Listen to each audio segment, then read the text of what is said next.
আল্লাহ তাবারক ওয়া তাআলার অশেষ দয়া যে আল্লাহ তাআলা আমাদের সকলকে আমাদের স্বভাব অনুযায়ী, আমাদের চাহিদা অনুযায়ী যা কিছু দরকার তিনি দিয়েছেন সেটার বৈধ পথ দেখিয়ে দিয়েছেন, যেটা আল্লাহ তাবারক ওয়া তাআলা বিশেষ কৃপা, দয়া, তার নিয়ামত।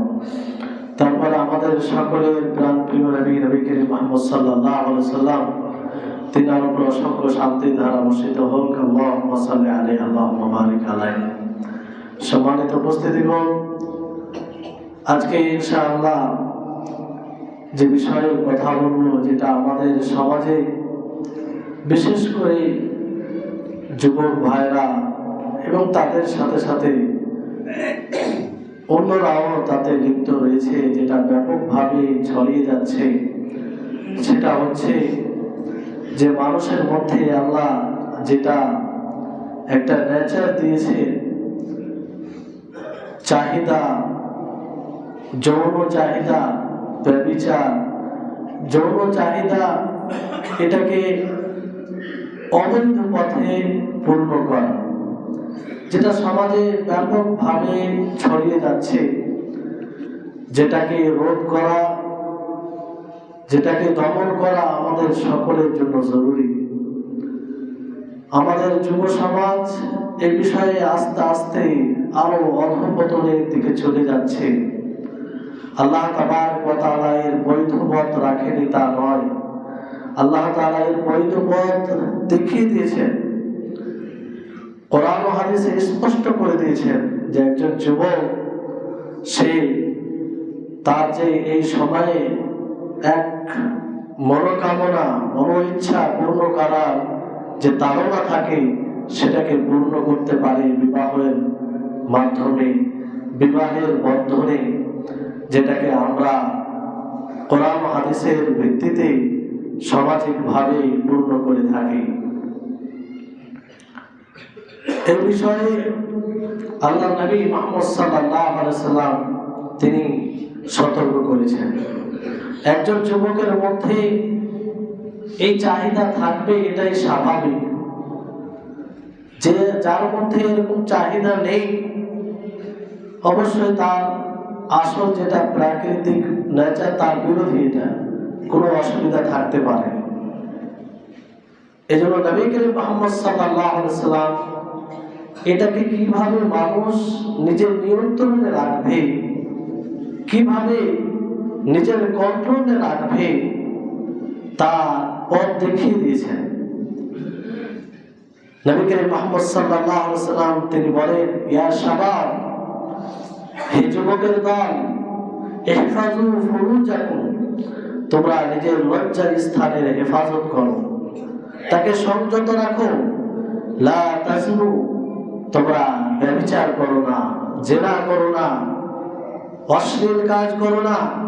আলা মান হাফিজা ফারজাহু ফালাহুল জান্নাহ, শোনো, যারা নিজের লজ্জার স্থানকে, যে ব্যভিচার থেকে, অশ্লীলতা থেকে নিজেকে বিরত রাখে, তার জন্য জান্নাত রয়েছে।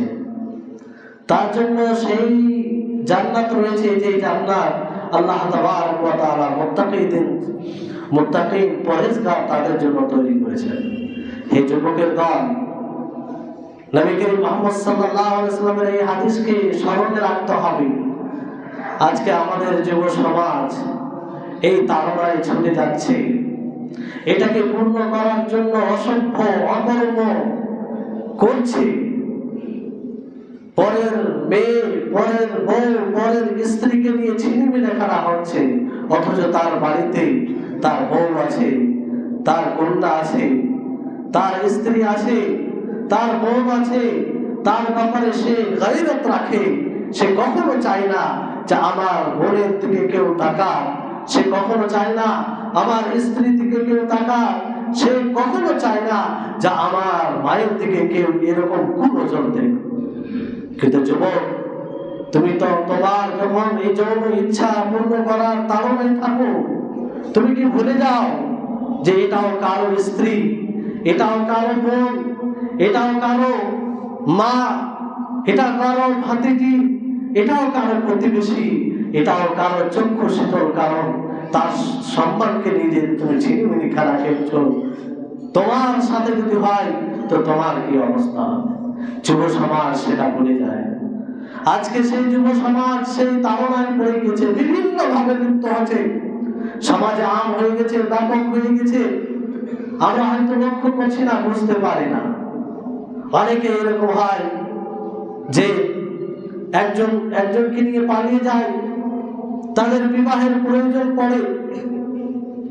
এটা একটা লজ্জার বিষয়, পরিতাপের বিষয়। কেন এমনটা ঘটবে? সেই যুবক তো একজন মুসলিম ঘরের যুবক, সেই ভাই তো একজন মুসলিম ঘরের, সেই বোন তো একজন মুসলিম ঘরের। তার বাবা মায়ের তো এরকম তারবিয়ত হওয়া উচিত ছিল না। সম্মানিত উপস্থিতিগণ, নবী করিম মুহাম্মদ সাল্লাল্লাহু আলাইহি ওয়াসাল্লাম তিনি যুব দলকে উদ্বুদ্ধ করেছেন। আল্লাহ তাবারক ওয়া তাআলা এই যুবকদের মধ্যে এই শক্তি প্রবল আকারে দিয়েছেন। আর এটা হয়তো আল্লাহ তাআলার পরীক্ষা। আল্লাহ তাআলা নাইনসাফি করেননি, তিনি ন্যায়ের সাথে কাজ করেছেন, তিনি কখনো জুলুম করেন না। তিনি যুবকদের মধ্যে এই জন্য ইচ্ছার যে প্রবণতা দিয়েছেন, তার সাথে সাথে বৈধ পথ আল্লাহ তাআলা দেখিয়ে দিয়েছেন। আল্লাহ তাআলা উদ্বুদ্ধ করেছেন। নবী করিম মুহাম্মদ সাল্লাল্লাহু আলাইহি ওয়াসাল্লাম বলেছেন, ইয়া মাশারাশ শাবাব, হে যুবকের দল, মান ইসতাতাআ মিনকুম আল-বাআ ফালিয়াতাযাওয়াজ, যে তোমাদের মধ্যে যে বিবাহ করার শক্তি রাখে সে যেন বিবাহ করে নেই, সে যেন বিবাহ করে নেই। মান ইসতাতাআ মিনকুম আল-বাআ ফালিয়াতাযাওয়াজ ওয়া মান লাম ইসতাতি' ফাআলাইহি বিস-সাওম, আর যদি এটা শক্তি না থাকে সে যেন রোজা রাখে, সিয়াম সাধনা করে। কারণ রোজার মাধ্যমে তার ইচ্ছা শক্তিতে একটু ভাটা পড়বে, তার ইচ্ছা শক্তি, সেই যৌন ইচ্ছা শক্তি সেটা দুর্বল হয়ে পড়বে। ফলে এরকম অসভ্য ও অকর্ম কাজ থেকে বিরত থাকবে।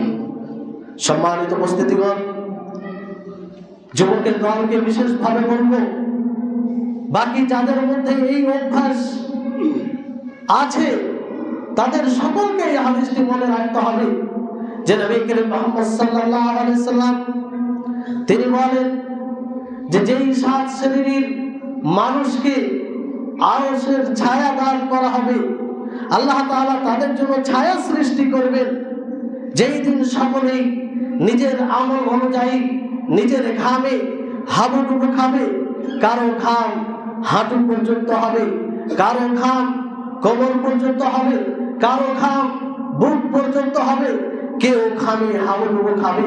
সূর্য অতি নিকটে চলে আসবে, সূর্য অতি নিকটে চলে আসবে, খুব কঠিন জটিল অবস্থা হবে, মানুষ পিপাসার্ত হবে, এত গরম, তীব্র গরম হবে যে আমরা সামান্য দুনিয়াতে যখন আমরা ঘামে পরিপূর্ণ হয়ে যায়, সেটা কখন হয়, কোন সময় হয়, আর সেটা কিরকম ভাবে কি অস্থিরতায় পড়ি আমরা সকলেই জানি, এই বিষয় থেকে অজ্ঞাত নয়।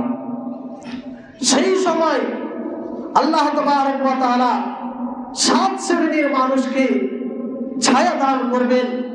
আর সেই 7 শ্রেণীর মধ্যে হচ্ছে সেই যুবক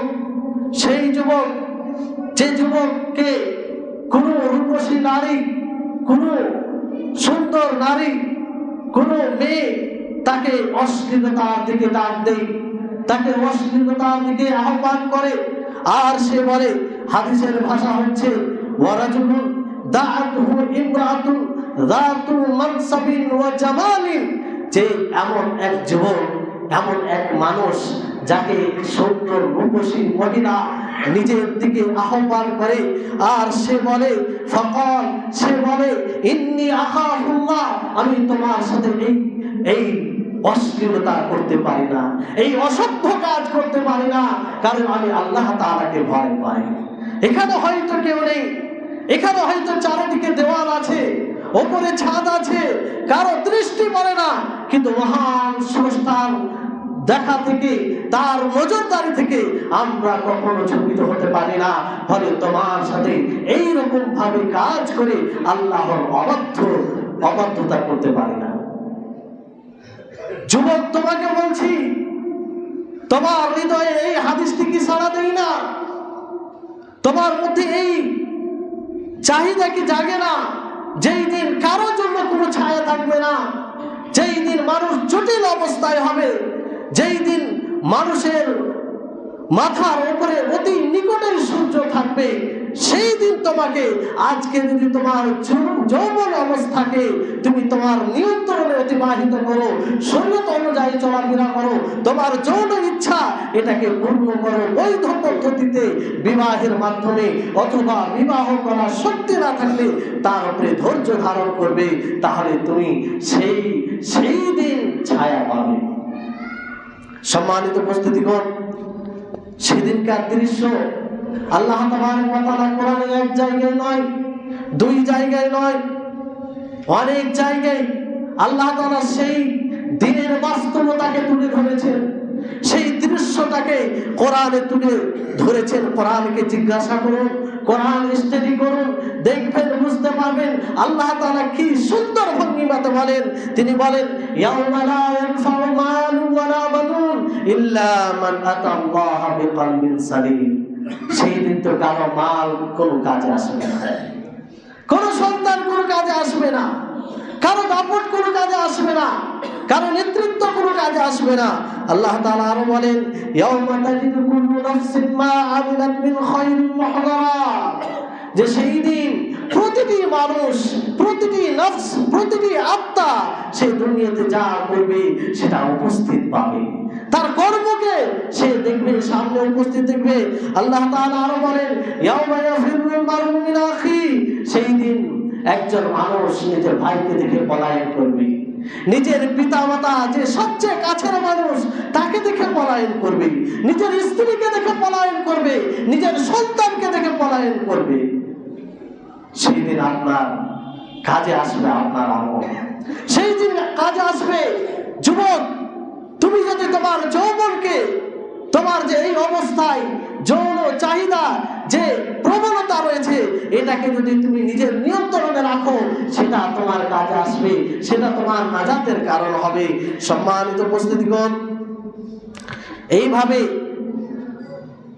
অনেক হাদিস রয়েছে, যে হাদিসগুলোতে যুবকদেরকে বিশেষভাবে পয়গাম দেওয়া হয়েছে যে তোমাদের মধ্যে এই যে আল্লাহ তাআলার একটা সৃষ্টি রয়েছে, এটাকে তোমরা শরীয়ত অনুযায়ী ব্যবহার করো। একজন সাহাবায়ে কেরামদের জীবনে যদি আমরা দেখি, আমরা হয়তো অনেকেই ভাববো যে সাহাবায়ে কেরাম তাদের মধ্যে চাহিদা ছিল না, তাদের মধ্যে এই প্রবণতা ছিল না, এই জন্য তিনাদের মধ্যে এই ফিতনা দেখা দেয়নি। তারা এই যৌন ইচ্ছাকে পূর্ণ করার তাড়নায় অসভ্য অকর্ম কাজ করেনি, কারো মেয়ে নিয়ে, কারো স্ত্রী নিয়ে ছিনিমিনি খেলা করেনি, কারো ইজ্জতের সম্মান হানি করেনি। কিন্তু তা নয়, তাদের মধ্যে এই চাহিদা ছিল, তাদের মধ্যে আল্লাহ তাআলা এই প্রবণতা দিয়েছিল। একজন যুবক এসে নবীকে বলছেন, ইয়া রাসূলুল্লাহ ইযআল্লি বিযিনা, যে হে আল্লাহর রাসূল, আপনি আমাকে জিনার অনুমতি দিন। চিন্তা করুন, বিষয়টি কতদূর হলে সরাসরি নবীর কাছে অনুমতি চায়। একজন যুবক সাহাবী নবী সাল্লাল্লাহু আলাইহি সাল্লামকে বলেন যে হে আল্লাহর রাসূল, আমাকে ব্যভিচারের অনুমতি দেন, আমাকে জিনার অনুমতি দেন। তার এই যৌন ইচ্ছাকে পূর্ণ করার তাড়না কতটা ছিল যে রাসূলের কাছে অনুমতি চাইছে। সে তো জানে রাসূল কখনো অনুমতি দিবে না, তারপরও আল্লাহ রাসূলকে জিজ্ঞাসা করছেন। অন্য সাহাবী হলে হয়তো তাকে বকাঝকা করত, তাকে কিছু বলতো, কিন্তু নবী সাল্লাল্লাহু আলাইহি সাল্লাম তাকে বলেন, উদনু, তাকে কাছে নিয়ে এসো, তাকে কাছে করো। তাকে কাছে করা হলো। নবী করিম মুহাম্মদ সাল্লাল্লাহু আলাইহি সাল্লাম তিনি বলেন, প্রতিটি মানুষকে বলছি, প্রতিটি যুবককে বলছি, আপনি নিজেকে সেই জায়গায় রাখুন, আপনি নিজেকে সেই জায়গায় রাখুন এবং নবীর সেই কথাকে স্মরণে রাখুন। আল্লাহর নবীকে বলেন, আল্লাহর নবী তাকে বলেন যে হে যুবক,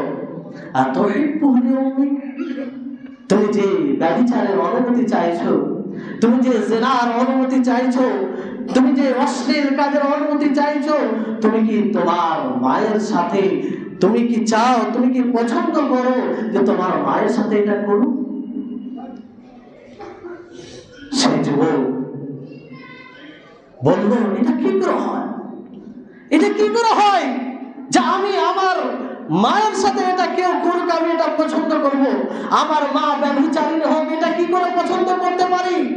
আমার মা অন্য পুরুষের সাথে সে রাত্রি যাপন করুক, ওই রকম অশ্লীল কাজ করুক, আমি কি করে এটা পছন্দ করতে পারি? কি করে আমার গায়রাত ইমানি মর্যাদা এটা সমর্থন করতে পারে? নবী সাল্লাল্লাহু আলাইহি সাল্লাম তিনি বললেন, ওয়ান্নাসু লা তুহিব্বুনা লাদি উম্মাতি, যে মানুষও চাই না যে তাদের মায়ের সাথে তুমি ব্যভিচার করো, তুমি অশ্লীলতা করো, তুমি যেমন তোমার মায়ের জন্য চাও না, এইভাবে নবী করিম মুহাম্মদ সাল্লাল্লাহু আলাইহি ওয়াসাল্লাম এক এক করে তোমার বোনের সাথে, তোমার ফুফুর সাথে, তোমার মেয়ের সাথে এইভাবে বলে বলে তার ঈমানি গায়রতকে, তার ঈমানি যে একটা মর্যাদা রয়েছে সেটাকে নবী সাল্লাল্লাহু আলাইহি ওয়াসাল্লাম জাগ্রত করে তুললেন, জাগ্রত করে তুললেন। তখন তিনি সেই যুবক বুঝতে পারলো, না আমার দ্বারা অন্যায় হচ্ছে, জুলুম হচ্ছে, এটা কখনো ঠিক হতে পারে না। আমি যেমন নিজের মায়ের জন্য, নিজের বোনের জন্য, নিজের স্ত্রীর জন্য, নিজের আত্মীয়তার জন্য এটা পছন্দ করি না, তো সেটাও তো কারো মা হতে পারে, সেটাও তো কারো বোন হতে পারে, সেটাও তো কারো আত্মীয় হতে পারে। সে প্রতিজ্ঞা করলো যে আর আমি এরকম করবো না। নবী সাল্লাল্লাহু আলাইহি ওয়াসাল্লাম তাকে দোয়া দিলেন, আল্লাহুম্মা হদি কলবাহু, হে আল্লাহ তুমি তার হৃদয়কে হিদায়াত দাও, সুপথ দেখাও, ওয়া হাসসিন ফারজাহু, তুমি তার লজ্জা স্থানের হেফাজত করো, ওয়াগফির যামবাহু, হে আল্লাহ তুমি তার গুনাহকে ক্ষমা করো। কি চমৎকার হাদিস না, কি চমৎকার হাদিস না! আজকে যেসব যুব সমাজ অসভ্য অশ্লীল কাজ করে, পাড়ায় পাড়ায় ঘুরে বেউড়ার মতো, তাদেরকে দেখে মনে হয় ইয়াতীম, তাদের মাথার উপরে কেউ নেই, অসহায়, নির্লজ্জ ভাবে পাড়ার পরিবেশকে, গ্রামের পরিবেশকে দূষণ করে, কারো মায়ের সম্মানকে নিয়ে ছিনিমিনি খেলা করে, কারো বোনের সম্মানকে নিয়ে ছিনিমিনি খেলা করে। তাদেরকে এই হাদিসটা বলতে চাই, তো তুমি যার বোনের সাথে প্রেম করার চেষ্টা করো, তার কারো বোনের সম্মানকে নিয়ে ছিনিমিনি খেলা করো, তোমার বোনের সাথে করলে তো তোমাকেও ভালো লাগবে না। সম্মানিত উপস্থিতিগণ, বুদ্ধিজীবীর জন্য একটি কথা যথেষ্ট। যাই হোক, আশা করি আপনারা বুঝতে পারছেন, এই ব্যভিচার থেকে দূরে থাকতে হবে। এটা অশ্লীল কাজ, এটা জঘন্য কাজ, সমাজকে দূষণ করে, সমাজকে একদম এই কাজ, এই কুকর্ম যেখানে ছড়িয়ে যায় সেখানে আল্লাহ তাবারক ওয়া তাআলার আযাব আসে। যুবকদের জন্য বিশেষ করে এটা পরীক্ষা, এই পরীক্ষায় উত্তীর্ণ হতে হবে। এখানেই আসল পরীক্ষা। তোমার যখন বয়স হয়ে যাবে, তোমার বয়স যখন 50-60 হয়ে যাবে, তখন এর চাহিদা থাকবে না, তখন এর পরীক্ষার কোনো মানে দাঁড়ায় না তোমার সাথে। আজকে তোমার পরীক্ষা, আজকেই তোমাকে উত্তীর্ণ হতে হবে, আজকেই তোমাকে দেখাতে হবে যে আমি আল্লাহ তাআলাকে ভয় করি। এই যৌন ইচ্ছার তাড়না আমার কাছে ছোট হয়ে যায় যখন আমি আল্লাহ তাআলাকে স্মরণ করি। যখন আমি আল্লাহ তাআলাকে স্মরণ করি তখন এগুলো কিছু মনে হয় না। প্রতিটি যুবককে সেই বনু ইসরাইলের 3 জন ঘটনা যে বারবার শুনি, সেই ঘটনাকে স্মরণ করা উচিত। যে যখন তারা কোথায় যাচ্ছিল, ঝড় মেঘ যাই হোক একটা কিছু বিপর্যয় এসেছিল, ফলে তারা গর্ততে ঝুঁকে যায়। সেই গর্ততে লুকিয়ে যাওয়ার সাথে সাথে একটি পাথর তাদেরকে চাপা দিয়ে দেয়। সেখানে 3 জন ব্যক্তি তারা বুঝতে পারলো যে এখানে আমাদের আল্লাহ নাজাত দিতে পারবে, আল্লাহ পরিত্রাণ দিতে পারবে। ফলে 3 জনেই আল্লাহ তাআলাকে স্মরণ করতে আরম্ভ করলো। কিন্তু কিসের ওসিলায় আল্লাহর কাছে চাইবে? কোন একটা তো কিছু উপস্থাপন করতে হবে। একজন বলল তার মধ্যে, হে আল্লাহ, আমার কাকা তো বলছিল তার সাথে আমি সেই অশ্লীল যৌন ইচ্ছা পূর্ণ করার ইচ্ছা করেছিলাম, সে রাজি হয়নি, সে এর প্রতি সন্তুষ্ট হয়নি, কিন্তু শেষ পর্যায়ে কোনো কারণে সে সন্তুষ্ট হয়, পুরো পরিবেশ তৈরি হয়ে যায়। মূল সময়ে যখন সেই আমার কাকা তখন বলে যে তুমি আল্লাহ তাআলাকে ভয় করো, আমি সেই সময় তোমার ভয়ে সব কিছু প্রস্তুত ছিল, তারপরও আমি সেটাকে ছেড়ে দিয়েছিলাম। যদি তোমার ভয়টা ছেড়ে থাকি, তাহলে তুমি আজকে এই মুসিবত থেকে উদ্ধার করো। আল্লাহ তাআলা তাদেরকে মুসিবত থেকে উদ্ধার করেছেন। এইভাবে তিনজন ব্যক্তি নিজের নিজের আমল উপস্থাপন করে। সম্মানিত উপস্থিতিগণ, শরীয়তে ইসলামিয়াতে যা কিছু থেকে নিষেধ করা হয়েছে, যা কিছু থেকে বাধা দেওয়া হয়েছে, অবশ্যই তার নমুনা রয়েছে, অবশ্যই তার আদর্শ রয়েছে, অবশ্যই তার উদাহরণ রয়েছে। এই জন্য সকল যুবককে বলবো, তুমি ইউসুফ আলাইহিস সালামের ঘটনা পড়ো, ইউসুফ আলাইহিস সালামের জীবনী অধ্যয়ন করো। সেটা কোরআনে রয়েছে, যেটা কোরআন আমাদের জীবন বিধান, যেই কোরআন আমাদেরকে সঠিক পথ দেখায়, যেই কোরআন আমাদের আল্লাহর সন্তুষ্টির পথ দেখায়, যেই কোরআন আমাদেরকে জান্নাতের পথ দেখায়, সেই কোরআনতে একবার ইউসুফ আলাইহিস সালামের ঘটনা পড়ো। ইউসুফ আলাইহিস সালাম সেই সময়ের সেরা রূপসী নারী, বাদশার স্ত্রী, ধন সম্পত্তির কোনো অভাব নেই, যার গোলাম হয়ে অনেকেই থাকতে পছন্দ করবে। সেই ইউসুফ আলাইহিস সালামকে নিজের জালে ফাঁসানোর জন্য একটি ঘরে নিয়ে যাওয়া হয়। আর সেই ঘরে একটি দরজা নয়, দুটি দরজা নয়, তিনটি দরজা নয়, এইভাবে বেশ কয়েকটি দরজা ছিল। সমস্ত দরজা তালাবদ্ধ করে দেওয়া হয়েছিল, তালা লাগিয়ে দেওয়া হয়েছিল, যাতে ইউসুফ কোনো মতেই এখান থেকে পলায়ন না করতে পারে। সেই নারী, সেই মহিলা, সে সর্বত্রে তার এটা লক্ষ্য স্থির ছিল যে আজকে আমি এর সাথে নিজের মনোকামনা, নিজের মনের ইচ্ছা পূর্ণ করেই ছাড়ব। সে শক্তিশালী ছিল, কিন্তু তিনি কি ফেঁসেছিলেন? তিনি কি ফেঁসেছিলেন? আল্লাহ তাবারক ওয়া তাআলা বলেন, ওয়ারাওয়াদাতহুল্লাতী হুয়া ফী বাইতিহা আন নাফসিহি ওয়া গাল্লাকাতিল আবওয়াব ওয়া ক্বালাত হাইতা লাক ক্বালা মাআযাল্লাহ। যখন সেই মহিলা, তার মনের মধ্যে এইরকম ধারণা এলো যে তার সাথে এরকম কাজ করতে হবে, সে বাড়িতে তাকে নিয়ে আসলো, সমস্ত দরজা বন্ধ করে দিল, তাকে বলে যে এসো আমার সাথে এরকম অশ্লীল কাজ করো, ব্যভিচার করো। তখন ইউসুফ আলাইহিস সালাম কি বলেছিলেন? তিনি তো ইচ্ছা করলে এটা পূর্ণ করতে পারতেন। তিনি তো এমন সময়ে পদার্পণ করেছিলেন যেই সময় এই ইচ্ছা সত্যি প্রবল আকারে ছিল। তরুণ যুবক ছিলেন, মানুষে দেখে ফেলবে তার কোনো ভয় ছিল না, মানুষে দেখার আশঙ্কা হবে সেটারও আশঙ্কা ছিল না। চারিদিকে দেওয়াল, দরজা বন্ধ, একজন বাদশার স্ত্রী তাকে আহ্বান করছে। সেই সময় তিনি ইচ্ছা করলে নিজের ওই যে যৌবনকালে যেটা একটা চাহিদা থাকে সেটাকে পূর্ণ করতে পারতেন। কিন্তু তিনি কি বলেন? মাআযাল্লাহ, আল্লাহর আমি আশ্রয় চাইছি, আল্লাহর আমি আশ্রয় চাইছি, আল্লাহ আমাকে এই অশ্লীল কাজ থেকে, আল্লাহর এই অবাধ্যতা থেকে আমাকে হেফাজতে রাখুন।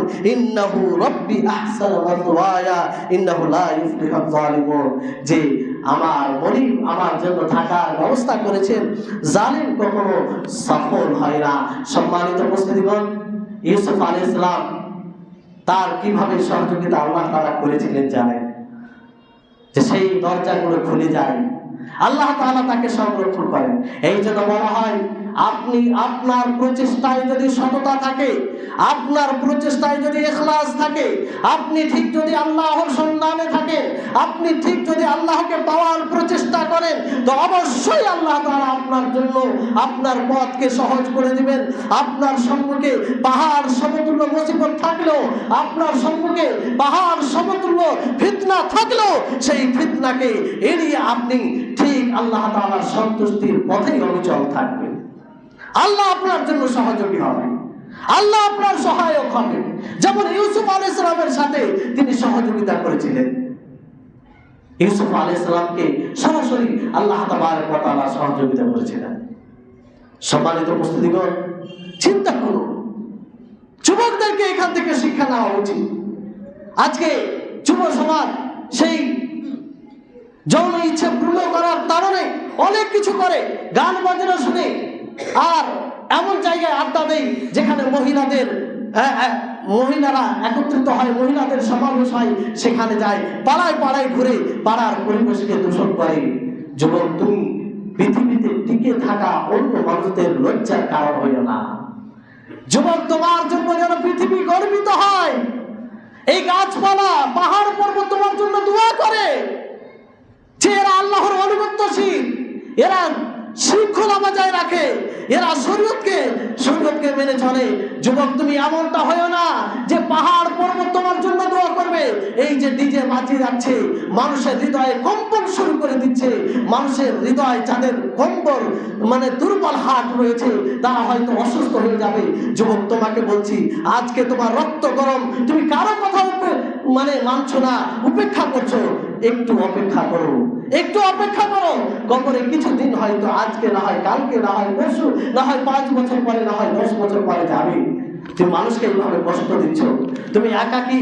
আল্লাহ তাআলার অবাধ্যতা করবে তুমি করো, তোমার ব্যক্তিগত ব্যাপার, কিন্তু মানুষকে গুনাহের উপরে লিপ্ত কেন করছো? মানুষকে কেন মানুষের উপরে কেন জুলুম করছো? এমন ভাবে গান বাজনা হয় যে মানুষের ইবাদতে ব্যাঘাত ঘটে, মানুষ ইবাদত করতে পায় না, মানুষ আল্লাহর স্মরণ থেকে বিমুখ হয়ে যায় তোমার কারণে। অবশ্যই তোমার ব্যাপারে কিয়ামতের দিন হাসরের মাঠে নালিশ চালাবে। এটা নিশ্চিত ভাবে মনে রাখেন। আজকে হয়তো দুর্বলের কারণে তোমাকে কিছু বলছে না, দুর্বল হওয়ার কারণে তোমাকে কিছু বলছে না, কিন্তু আখিরাতে তো কারো দাপট চলবে না, কারো শক্তি চলবে না। সেই দিন তোমার বিরুদ্ধে দাঁড়াবে, অবশ্যই বলবে, প্রতিটি মানুষ বলবে, যারা সততা বজায় রেখে চলতে চায়। আল্লাহ তাবারক ওয়া তাআলা আমাদের সকলকে কোরআন হাদিস অনুযায়ী চলার তৌফিক দান করুন। আমরা যেন যে আল্লাহ তাআলা ইচ্ছা শক্তি, যৌন ইচ্ছা শক্তি দিয়েছেন, সেটা যেন বৈধ পদ্ধতিতে আমরা সেটা পূর্ণ করতে পারি। আর যতগুলো শরীয়ত বিরোধী কাজ রয়েছে তা থেকে আমাদেরকে বিরত থাকার তৌফিক দান করেন। ওয়া আখিরু দাওয়ানা আলহামদুলিল্লাহি রাব্বিল আলামিন।